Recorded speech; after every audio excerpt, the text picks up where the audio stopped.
Hey, what's going on? Ryan here with Intersection Records, and I watched the new documentary on YouTube about Phil Collins called Drummer First. And it was very interesting. It's set in Switzerland back in October of 2022, shortly after Phil retired from performing. His son Nick Collins kind of helps narrate the story, and they basically go through his career, talk about certain songs and certain eras of his life, how his father, Phil's father, was a fan of his acting. He played Oliver in the West End of London, was a childhood actor. His father took great pride in that. He had bragging rights on it. Phil said about his father, this was a very big show in London at the time. And from there, Phil wanted to become a pop star, and he said he was a professional auditioner. Phil played on records by George Harrison, whether he was credited or not, or those saw the light of day on George Harrison's solo album.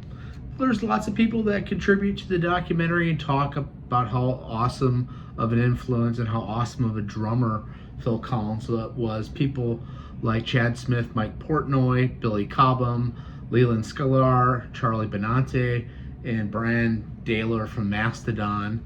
And basically what he's saying, he's a drummer first. Of course, he becomes a pop star, singer for Genesis, solo artist sensation. But when he joined,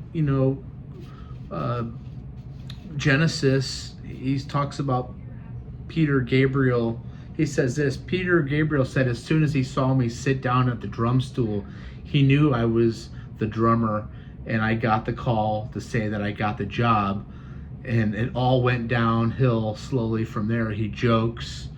Peter Gabriel, soon after several outstanding albums, Nursery Crime, Foxtrot, Selling England by the Pound, and The Lamb Lies Down on Broadway, Peter Gabriel up and quits. He said, we were halfway through the tour of America, and Gabriel's manager told our manager, I think, that Peter's going to leave, that he could leave at any time, and they had a 150 show tour to do. And of course, Peter Gabriel leaves Genesis after the tour, and Phil Collins becomes the singer. Even though they were going to audition singers, Phil had already sang lead on a couple of tracks in the Peter Gabriel era, and the fans quickly took to Phil being the singer. Phil's techniques are unorthodox in the way that he plays drums, the way that he gets his sounds. He was in a jazz fusion band during the time of Genesis in the 70s called Brand X, which, check out those Brand X albums. They're unbelievably great.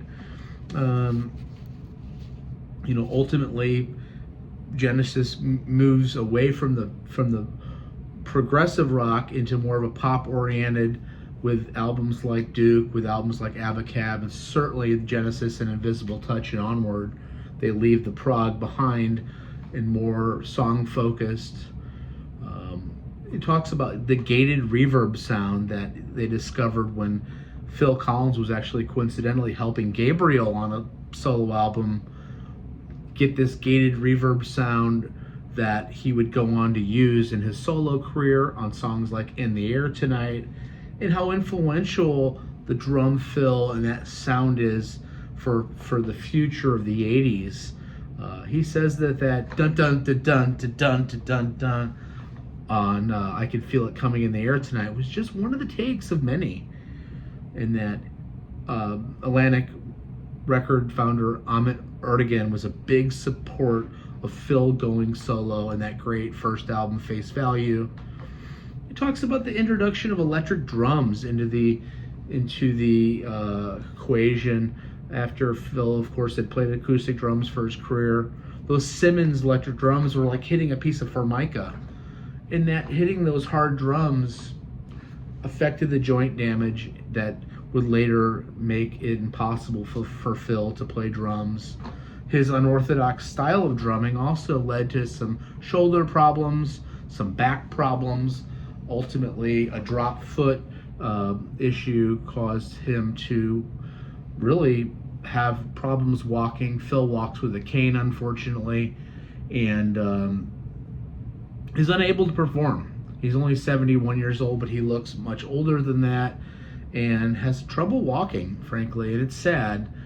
Phil Collins is one of the great drummers, and I really recommend you going and listening to some of the things off the first couple albums, especially of Brand X. Unorthodox Behavior, I think, is the name of one of the albums. Just fantastic. Fantastic stuff. And Phil's 73 years old, by the way. I guess he was 71 during the making of the documentary. It's excellent. I wish there was more music in it. For some reason, the music's way in the background. It's a little uncomfortable to watch in the sense that Phil just really seems kind of broken down. I wish there was more music in the background. It's very light in the background on this documentary on YouTube. Again, the documentary, Phil Collins, drummer first, does give us some insight to his wonderful career, and he's one of the best drummers of the rock era. And he is a drummer first. That's what he always wanted. The fact that he could sing great was, in a way, a huge win for Genesis.